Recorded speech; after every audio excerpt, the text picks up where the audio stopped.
Bonjour à tous, dans cette vidéo, nous allons voir comment encadrer des fractions. Tout d'abord, nous allons voir comment placer une fraction sur une droite graduée.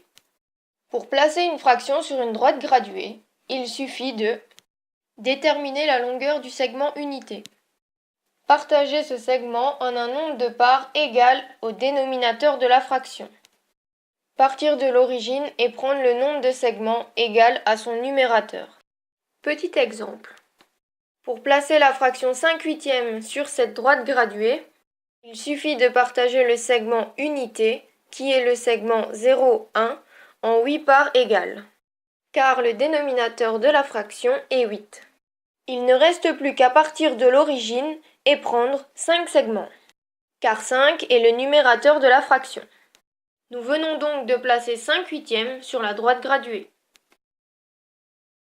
Pour lire l'abscisse d'un point sur une droite graduée, il suffit tout d'abord de déterminer le dénominateur en comptant le nombre de segments qui partagent l'unité.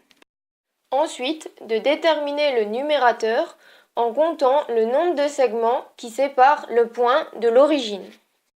Et enfin, de simplifier la fraction si possible. Petit exemple.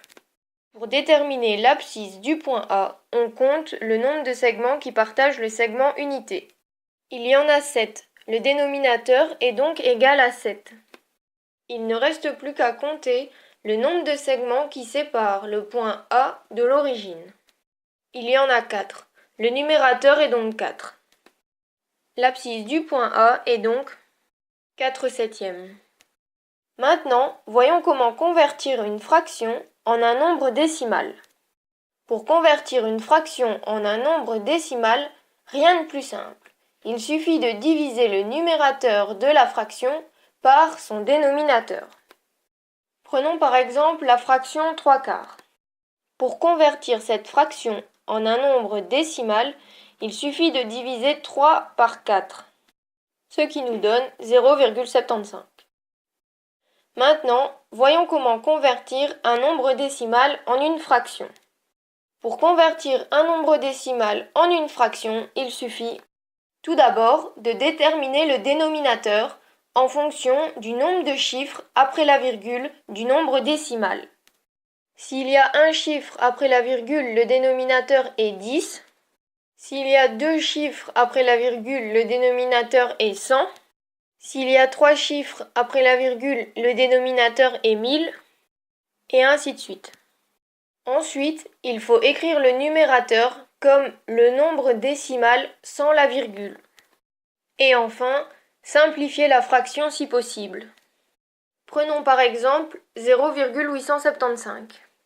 Comme il y a 3 chiffres après la virgule, le dénominateur est 1000. Pour le numérateur, il s'agit du nombre décimal sans la virgule, c'est-à-dire 875. Nous obtenons donc la fraction 875 millièmes, que l'on peut encore simplifier.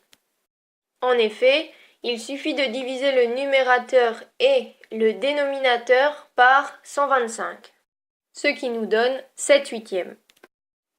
Pour finir, nous allons voir comment encadrer une fraction. On peut encadrer une fraction à l'unité près, au dixième près, c'est-à-dire à 0,1 près, au centième près, c'est-à-dire à 0,01 près, etc. Pour encadrer une fraction, il suffit de trouver la valeur approchée par défaut plus petite que la fraction et la valeur approchée par excès plus grande que la fraction. Prenons l'exemple de la fraction 1/8. Son écriture décimale est 0,125. Sa valeur approchée par défaut à l'unité près est 0, tandis que celle par excès est 1. 0 et 1 sont les valeurs approchées à l'unité près. Sa valeur approchée par défaut au dixième près est 0,1, tandis que celle par excès est 0,2. 0,1 et 0,2 sont donc les valeurs approchées au dixième près.